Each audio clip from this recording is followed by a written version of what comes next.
पति पर पड़ गई भारी। आखिर इब्राहिम रईसी 7 दिन बाद ऐसा क्या करने जा रहे थे जिसने उनकी जान को मुश्किल में डाल दिया। आखिर ईरान का एटमी पावर बनना किसे खटक रहा था, और सबसे बड़ा सवाल तो ये कि रईसी के हेलीकॉप्टर क्रैश का परमाणु बम से क्या लेना देना है। हेलीकॉप्टर हादसे का शिकार हुए ईरानी राष्ट्रपति इब्राहिम रईसी को लेकर सवाल उठने शुरू हो गए हैं।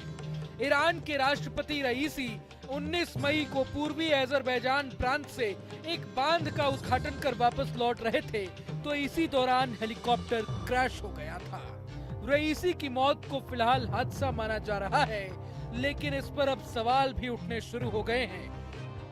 क्या रईसी की हत्या हुई है या हादसे की वजह से उनकी मौत हुई है, ये बड़ा सवाल है।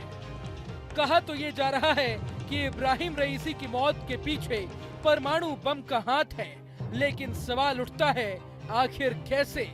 रिपोर्ट्स के मुताबिक ईरान परमाणु हथियार बना रहा था और ईरान के इस परमाणु मिशन से अमेरिका नाराज था। यही नहीं, परमाणु गतिविधियों के चलते अमेरिका ने ईरान पर कई तरह के प्रतिबंध भी लगाए हुए थे। कहा तो ये भी जा रहा है कि ठीक 7 दिन बाद ईरान परमाणु परीक्षण करने की तैयारी में था।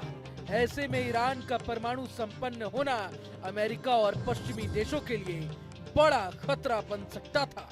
चूंकि अमेरिका और पश्चिमी देश आमतौर पर इजराइल को समर्थन करते रहे हैं, हालिया इजराइल फिलिस्तीन युद्ध में भी अमेरिका ने खुले तौर पर इजराइल का समर्थन किया था।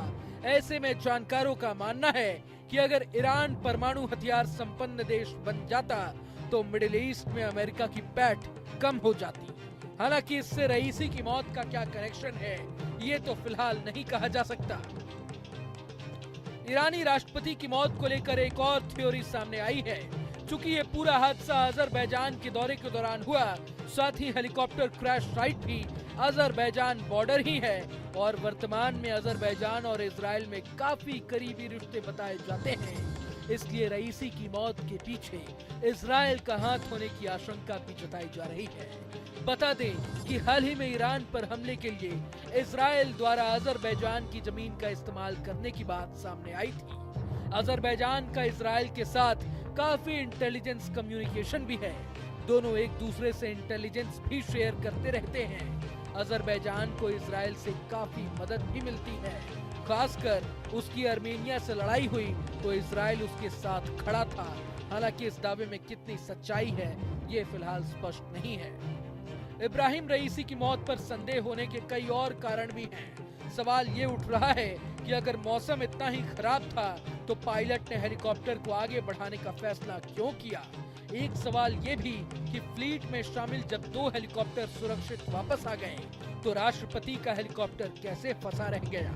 हालांकि इसकी संभावना है कि दुर्घटना खराब मौसम की वजह से ही हुई हो, लेकिन साजिश से भी इनकार नहीं किया जा सकता है। बता दें कि 63 साल के रईसी पूर्वी अजरबैजान में एक बांध का उद्घाटन करने गए थे। इस उद्घाटन के बाद वो तबरेज शहर की ओर जा रहे थे, तभी उनका हेलीकॉप्टर शाम 7:30 बजे लापता हो गया। रईसी का हेलीकॉप्टर उस फ्लीट का हिस्सा था जो राष्ट्रपति के काफिले में शामिल था। इस फ्लीट में कुल 3 हेलीकॉप्टर थे, जिसमें से 2 सुरक्षित वापस लौट आए हैं। अगर आपको ये वीडियो पसंद आया तो लाइक करें और चैनल को सब्सक्राइब करें। वही तमाम बड़ी खबरों के लिए देखते रहें